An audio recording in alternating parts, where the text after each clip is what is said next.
A White House official tells NBC News that President Biden is scheduled to speak with Saudi Arabia's King Salman today ahead of the public release of a potentially damning intelligence report about the murder of journalist and Saudi critic Jamal Khashoggi. It is likely to shine a critical light on the role of Crown Prince Mohammed bin Salman in his death. Khashoggi was killed at the Saudi consulate in Istanbul back in 2018. An earlier CIA assessment concluded MBS ordered the assassination, an accusation he and the Saudi government deny. Joining me now is Ravi Agrawal, the editor-in-chief of Foreign Policy magazine. Ravi, good to have you with us. So the White House press secretary, Jen Psaki, commented on how that phone call may go earlier. Watch this.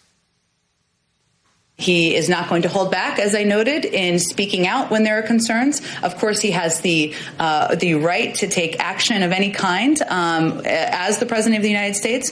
But there are also areas where we will work with the Kingdom of Saudi Arabia on. So how do you think the call will go, given the tension surrounding Khashoggi's death and the country's reputation for human rights abuses, both of which the U.S. Failed to act upon during the Trump administration? Well, by all accounts, it's going to be a blunt and tough conversation, and we've seen that from all the signaling we've seen from this White House. I mean, you just played that soundbite from Jen Psaki, but not only that, she notably said last week that this is a conversation that'll take place between Biden and his counterpart, the king, and not MBS, technically, who is the heir apparent. So he is not Biden's counterpart. That in and of itself is notable because it's a snub of sorts to MBS. Now, I think Saudi Arabia has always been the place where American values and interests have collided.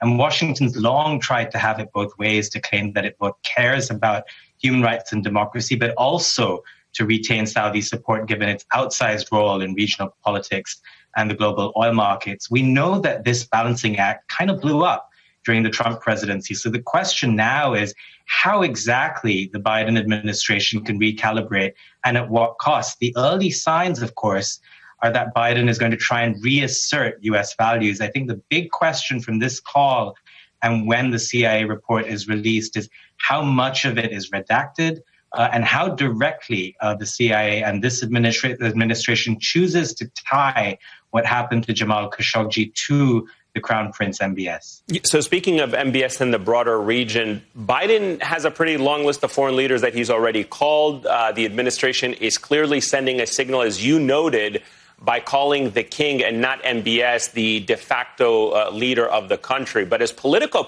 puts it, the president has signaled to Israeli Prime Minister Benjamin Netanyahu and the Saudi Crown Prince Mohammed bin Salman, the region's two biggest egos, that the sugar high of the Trump years is over. So to your point that you were talking about, elaborate on what this relationship shift could mean for the region. Well, it's going to have ripple effects across the board. I mean, Biden did not call his counterpart Netanyahu immediately after he was elected.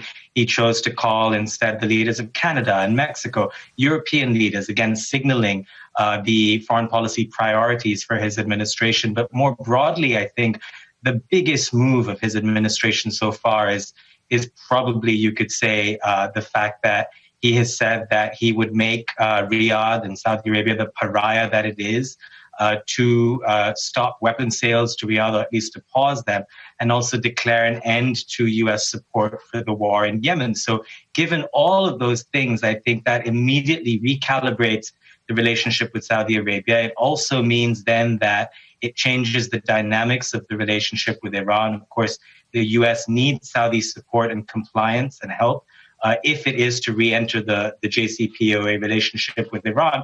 And all of that is sort of in play in the next few weeks. And part of it comes down to this call and how it plays out. All right, Ravi Agrawal, thank you so much. Always a pleasure.